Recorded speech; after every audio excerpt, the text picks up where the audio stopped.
Good morning. You're Jaleisha Wade, and Ms. Wade was previously in court, entered a plea of guilty to aggravated perjury. The agreement was for probation. The length of time and type of probation was all left up to the court. Is that correct? Yes, Your Honor. And I've received that pre-sentence report. Pause for a second. Her probation is now on the table, but here's the twist. The judge has full authority to set the terms. That means Miss Wade's future isn't locked in yet. The outcome could range anywhere from a light warning to years of strict supervision. As well as some letters that the defense counsel has provided of support for Ms. Wade. Has everyone had an opportunity to review all of that? Yes, Your Honor. Are there any additions or corrections to that pre-sentence report? The only correction, it stated that Mrs. Wade's driver's license had expired, but it expires in 2030. So her driver's license Okay. is good. So that's the only. Okay. Mr. Coleman? Nothing with regard to the PSI, just a brief argument. It is on the court's ready to hear. Sure. Ms. Holmes, I'll let you go ahead with the argument. Yes, Your Honor. Thank you. Your Honor, I've had the opportunity to speak with Ms. Wade on several occasions, and in regards to this aggravated perjury, this is a third-degree felony. Ms. Wade, prior to this happening, has no criminal history, zero criminal history. The only thing is... Notice how the defense presents the case. They emphasize that it's a third-degree felony and point out that she has no prior criminal record. This is a classic defense approach. Reduce the perceived severity, highlight her background as a responsible citizen, and build the case for leniency. But the real question is whether that argument will hold once the prosecution responds. On the date of this incident at this trail ride, Zydeco, she was in an altercation with a young lady in which she was charged with an assault, in which she has successfully completed deferred adjudication for the misdemeanor. She has no felony criminal history. She understands the ramifications of being untruthful in regards to who she was in a car with. She was the passenger in a vehicle, and that is what she was indicted for, as to being untruthful as to who all was in this vehicle that she was a passenger in. Your Honor, we understand when testifying, when she was subpoenaed to testify in front of this grand jury, that we need to be truthful, and she understands that. And moving forward, she wants that opportunity to show that she can be, obviously, continue to be a productive citizen in society, and she's asking for that second chance. We are obviously asking for a deferred adjudication in this matter. We believe that this is a case that should be afforded that opportunity for Ms. Wade. She is a single parent who provides for her son. She works hard. She has, as I stated, no other history. And as you can see on the evaluation in this PSI, it's indicated a low risk level, which we feel is very important for the court to know, because it suggests that offenders who are rated as low often self-correct. And we believe that Ms. Wade will self-correct and understand her actions moving forward in life, but we do want her to have that second chance to be able to complete a deferred adjudication so she does not have a felony conviction on her record. We know that this is a court of second chances. We've seen several times people who I believe sometimes have more heinous crimes that get the opportunity at deferred adjudicated probation. And I believe that Ms. Wade should have that opportunity as well. We do know that obviously it's your decision, Your Honor, in regards to that, and in regards to the length of time. Being that this is a third-degree felony, we are asking if the court grants Ms. Wade this deferred adjudication, if it could be in the range of possibly 3 to 5 years, as opposed to the maximum 10. It states that she lacks prior felony convictions that suggest that this incident may represent an aberration rather than a pattern of criminal behavior. In addition, it states in this PSI that her stable employment, parental responsibilities, and minimal prior criminal records support the feasibility of probation as a means to rehabilitate rather than to punish. And we feel like having a straight probation will be more of a punishment rather than a rehabilitation, so that she can self-correct and be productive and have that opportunity to move forward in life without this conviction. So, Your Honor, we are asking for a deferred adjudication in the range of 3 to 5 years if possible, so that Ms. Wade can prove that this will not happen again.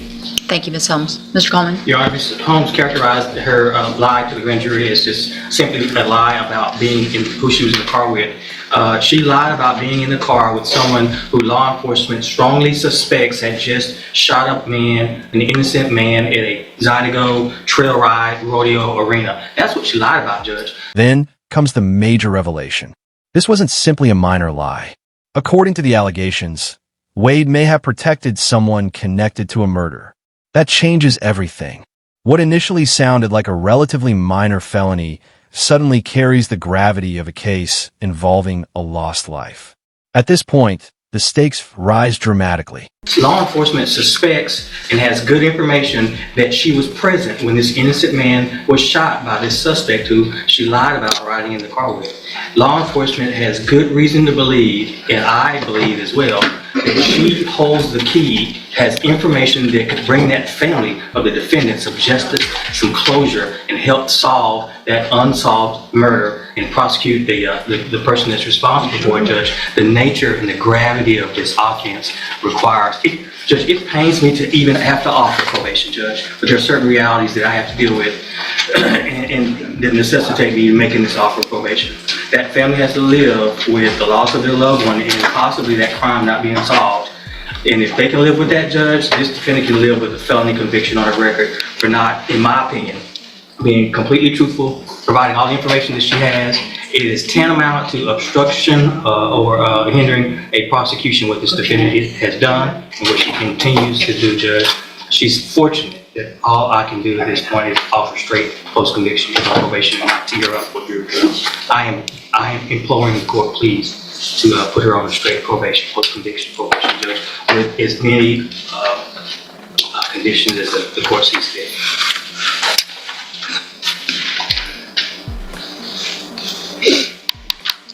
So, Ms. Wade, I don't know if you've been in here all morning, but I've had a couple of tough sentencings.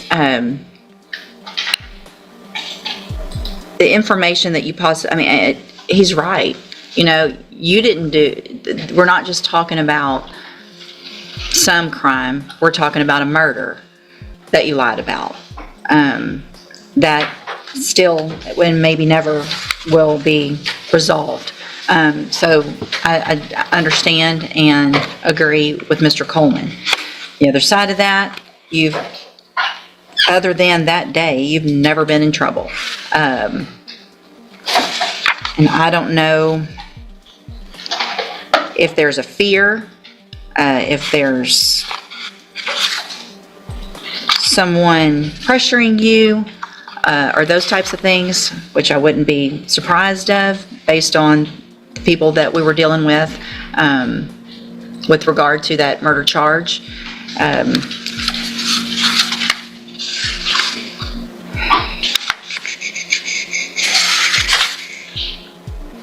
Ms. Holmes is correct, though, that, there are offers and agreements every day in here for worse offenses, where I do give deferred probation, where people actually shoot people in aggravated assaults and things like that, and robberies. All right, here's what I'm going to do. I'm going to find that you entered your plea of guilty freely and voluntarily. Find sufficient evidence to find you guilty. However, I'm going to give you an opportunity today and defer all proceedings. Now, this is a major moment.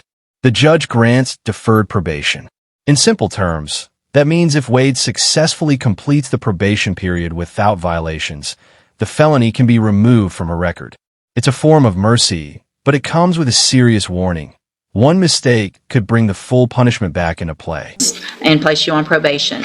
I am going to place you on probation for 10 years. So Ms. Holmes gets part of what she wants, and hopefully Mr. Coleman will feel a little more secure knowing that you will be under probation's watch for up to 10 years. I am going to order a $1,000 fine, order that you follow all of the rules and conditions of probation. Now, that is going to include, and I don't know what relationship you had with anyone that was in that vehicle, but you will be ordered as a condition of your probation to have no contact or communication with any of them. That includes John Gutierrez and Shamar Johnson and Patrick Charles. Okay, are those the three? Yes, sir. Can I say something? Shamar Johnson is, we have the same niece. They're related. We're related. Okay. Well, you can't go to family members. You can't be around them right now until I give you permission to be around them. So if there's a family get-together, one of you gets to go and one of you doesn't. That's part of the consequences of your actions. Okay? He was in the truck also, and I don't know what he knows or did, but obviously everybody that was in that vehicle probably has some information about something terrible that happened that day. Otherwise, there wouldn't have been the lies told. So you don't get to be around him, period. Do you understand? Okay. If you do everything that you're supposed to while you're on this probation, this is an excellent opportunity because you do not have a felony conviction on your record. Oh, sorry. And if you successfully complete the probation, then you will never have a felony conviction. The case will be dismissed. The other side of that, however, is if you violate any condition of probation at all, you'll be brought back into court and you could be found guilty and you could be sent to prison for up to 10 years. Do you understand? Yes, sir. Sorry to interrupt, Your Honor. Would the court entertain or at least consider some jail time as a condition of probation? And if any of the alternative, maybe a condition of serving at least 1 day or 1 weekend in jail on the anniversary of the death of the victim in this case. I'm sorry, Your Honor. She is not charged with murder. Hold on. I'm not, here's the thing. Miss, hold on, it's fine. Miss, I appreciate that. Miss Richards I'm not going to put her in jail today if she's taking care of a child. But here's the thing, Miss Richards, some people, I'm sorry, wrong, Miss Wade, I was looking at the wrong thing, Miss Wade. A lot of people, and Miss Holmes can tell you this, there was a time where I would give probation. People would come back, they'd mess up. Sometimes I'm given some extra chances. Those days are gone. This is your chance. This is your chance. So if you violate, I can assure you that if we're standing in here. And here's the final message from the judge. This opportunity is a one-time deal. If Wade violates the conditions of her probation, the court won't hesitate to replace that mercy with the maximum consequences allowed by law. It's essentially a legal tightrope, and she's just stepped onto it. This man right here is going to remind me of what I should have done the first time with the conviction and possibly prison or send you to jail up front. So you need to do everything you're supposed to, follow all of the rules, and if you do that, again, this is your opportunity to put this behind you, continue living your life like it looks like the rest of the way you've been living it, other than on that day, hopefully. Right? Makes sense? Did I already hand you? I'm handing you the trial court certification that shows this was an agreement that I followed, and so you've waived your right to appeal. You need to have a seat here in the courtroom. Probation will call you up when she's ready to go over your paperwork. I did have a question. She lives in Texas City. I think that's Galveston County. Will she have the opportunity to transfer? Talk to probation today when she calls you up about where you live, and they'll have to do the appropriate paperwork, and it'll be transferred to where you live. Okay? 17-27697 on Justin Lee.